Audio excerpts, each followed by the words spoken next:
This is Inside Indiana Business Radio for the afternoon of Friday, February 10th, 2023. I'm Alex Brown. A utility trailer manufacturer in Northeast Indiana broke ground Thursday on a new manufacturing plant. Markle-based Nove is investing $35 million to build a 150,000 square foot facility and create up to 36 jobs by the end of 2024. Construction on the new facility is expected to be complete this fall, and a spokesperson told Inside Indiana Business production is slated to start in the first quarter of 2024. Nove said the new facility will use advanced manufacturing techniques, including robotics, to increase manufacturing capacity and capabilities.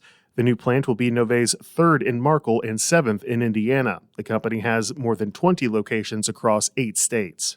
South Bend-based AM General was awarded an initial $230 million contract this week from the Department of Defense to manufacture Joint Light Tactical Vehicles, a heavily armored truck used by the U.S. Army. However, the deal could be worth $8.6 billion over the next decade for more than 20,000 vehicles and 10,000 trailers.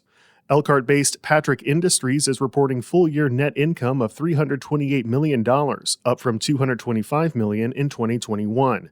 President Jeff Rodino says the manufacturer's investments in the marine OEM market and marine aftermarket helped bolster its yearly and quarterly results.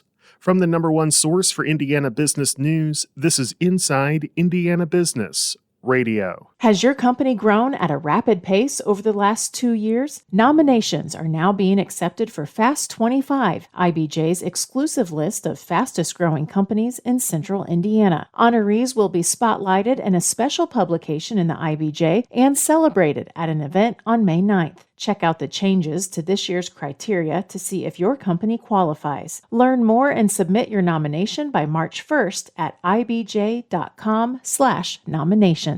Whether it's a new hire or a noteworthy promotion, IIB's Bigwigs and New Gigs serves as a platform to promote your team. Our revamped offering includes being featured on both the newly redesigned newsletter and at InsideIndianaBusiness.com. Subscribers to the Business News subscription save $10 off every listing. Plus, you can save $100 by bundling your submission to IIB with the Indianapolis Business Journal or the Indiana Lawyer. More at InsideIndianaBusiness.com.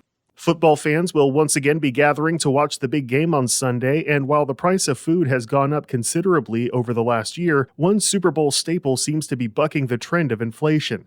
Jason Lusk is the head of the Agricultural Economics Department at Purdue University. Chicken wings actually have been falling quite a bit over the course of the last 2 years. In fact, we're reaching some price levels we haven't seen in several years now. It's normally the case that around a Super Bowl season that chicken wing prices do increase a bit as consumers go out to the grocery store and stock up on those items, and we're all competing against each other for the chicken wings that exist. But even still, it appears that will be much lower than prices we've seen in the last couple of years. Lusk said despite the drop for chicken wings, consumers will still be paying more for all of their Super Bowl snacks, with food prices running about 12% higher than last year. Indiana farmland values had the biggest one-year increase of any Midwestern state in 2022, according to the latest report from the 7th Federal Reserve Bank District in Chicago. The quarterly report reveals good quality farmland in the Hoosier State jumped 23% higher compared to January 2022.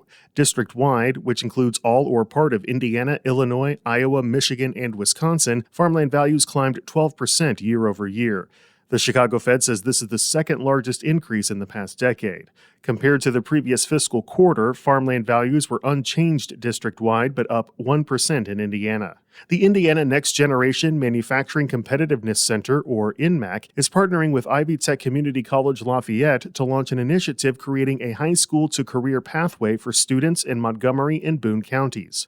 The Industrial Career Academy is designed to connect students with industry partners to help them not only get skills training and work experience in the manufacturing industry, but help them make informed choices upon graduation. Really, we strive to align our high school curriculum with the next level program of study that fits those industry needs.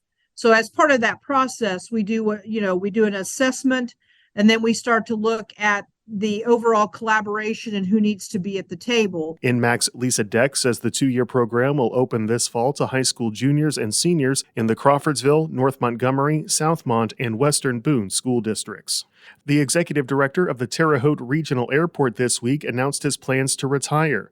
Jeff Hauser says he plans to retire by the end of the year, and he told our partners at WTWO-TV in Terre Haute his reasoning for announcing the move so early is so that the airport board has time to search for a new director. I hope to leave it in good shape for whoever takes over, but I see nothing but growth in the future. And again, that's just related to Terre Haute in general. They've done so much downtown and the east side now, the way that it's growing, and I don't think it's going to slow down.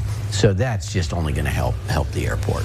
Hauser reflected on his time in the position, saying almost every building at the airport has been rehabilitated during his tenure, and takeoffs and landings have increased almost every year. He says the airport generates about $274 million for the economy annually. The Business and Beyond podcast with Gary Dick remains on hiatus as we prepare for Season 3, but you can go back and listen to past episodes with notable names in Indiana, such as Mario Andretti, Angelo Pizzo, and media personalities Mark Patrick and Bob Kavoyan. Available now from your favorite podcast provider. I'm Alex Brown for Inside Indiana Business Radio On Demand.